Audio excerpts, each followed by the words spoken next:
I never thought a piece of land could hold this much memory or this much trouble. My father used to say the ground remembers everything, it just waits for the right moment to speak.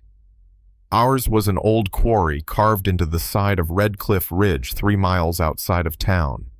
My dad worked it back in the 50s, back when dynamite and sweat were the only tools you needed. I grew up hauling rubble, learning the way stone cracked, how it echoed when it was hollow underneath.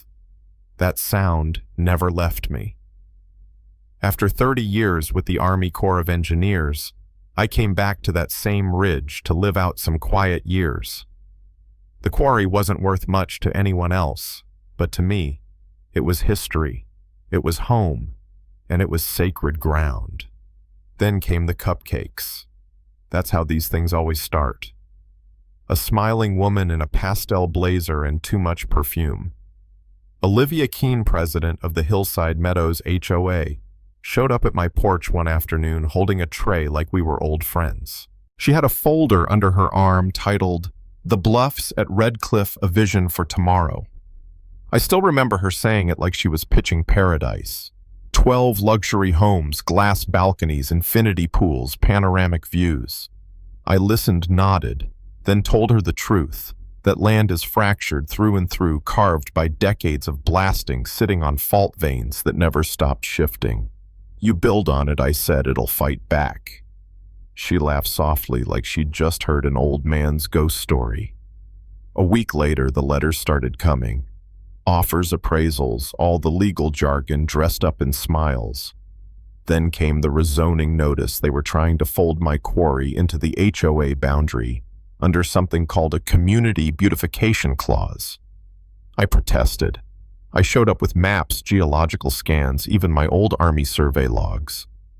They let me speak for exactly 3 minutes before moving on to the next agenda item about decorative mailboxes. Olivia caught me afterwards smiling like butter wouldn't melt. "Progress is uncomfortable for some people," she said.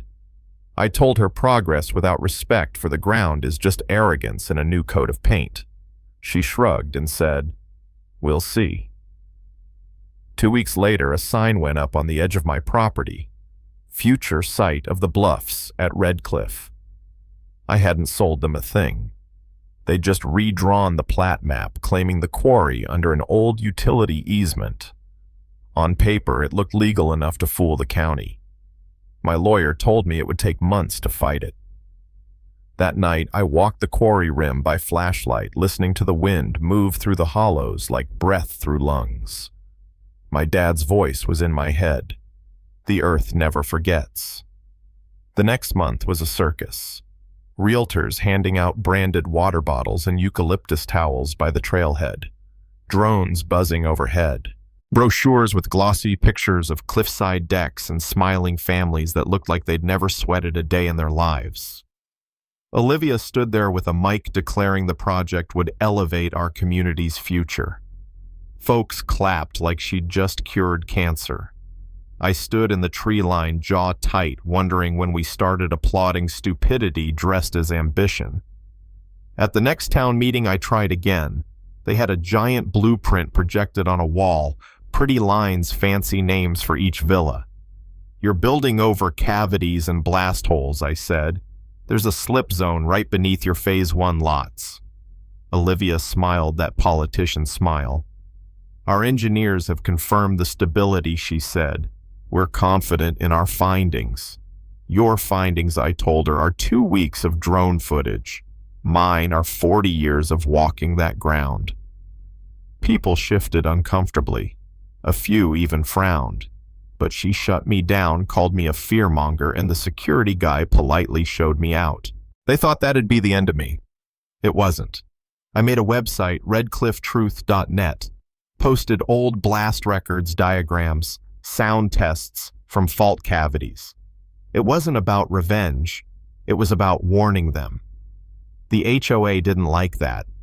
They sent me fines for unauthorized signage, claimed my danger unstable ground posts violated aesthetic harmony.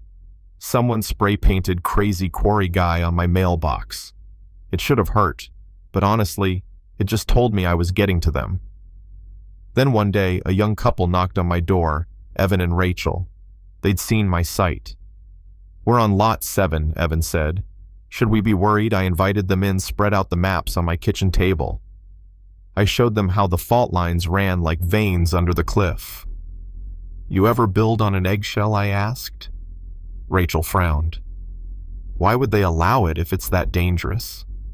I smiled sadly. "Because profit doesn't care what's under its feet." They left shaken, and for the first time I thought maybe someone was finally listening. Then came the cracks. Small ones at first, barely noticeable. Hairlines in the concrete foundation of the model home. A retaining wall that bowed slightly. The HOA brushed it off in their newsletter, "Normal settling." But then came the tremors. You could feel them in your bones if you stood still long enough. One morning, Rachel texted me. "Our patio's splitting." I ran over. A fissure ran straight across the stamped stone, wide enough to drop a coin through. "It's starting," I told Evan quietly. He just stared, pale as dust. The university geotech team showed up a week later, independent of the HOA. They brought ground-penetrating radar. Their faces said it all, voids the size of small houses beneath the ridge. One of them, Dr. Lena Cho, pulled me aside. "Your data was right," she said. "This place shouldn't be built on." They filed a report. The HOA called it speculative. And Olivia, she doubled down. Construction sped up. Bulldozers cut into the rim like it was a race against the truth. Then it happened. Early Sunday morning, I was on my porch with a cup of coffee when the air went still. Even the birds stopped. The ground let out a low groan like the world exhaling, and then the earth rolled. It wasn't a sharp quake. It was a wave. The porch railing shook, glass shattered, and I ran. From the ridge, I watched the model villa collapse. The cliffside gave way like a rotten tooth. Concrete slabs slid, rebar, twisted glass decks fell into nothing. It was over in seconds, but the silence after felt like a lifetime. People screamed. Some filmed it. Olivia stood frozen at the edge, covered in dust, watching her dream crumble. When the fire trucks arrived, I just stood there numb. Nobody died by some miracle, but the damage was done. And so was she. The HOA called it an unforeseen seismic anomaly. The county called it negligence. The residents called for blood. Within a week, Olivia resigned, citing health reasons. I didn't celebrate. The land was hurt, and so were the people who'd trusted her. The board tried to blame me, said I'd sabotaged the site. But when the official survey came out, it matched my maps line for line. Faults, cavities, fractures, all exactly where I said they'd be. Eventually, the new board asked for my help.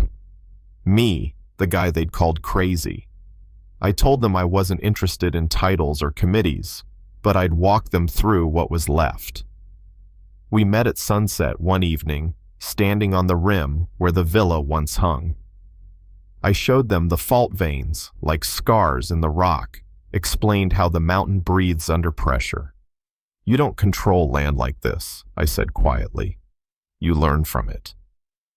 Months later, the county reclassified the quarry as a geological preserve. No homes, no spas, no glass balconies. Just land raw, scarred, honest.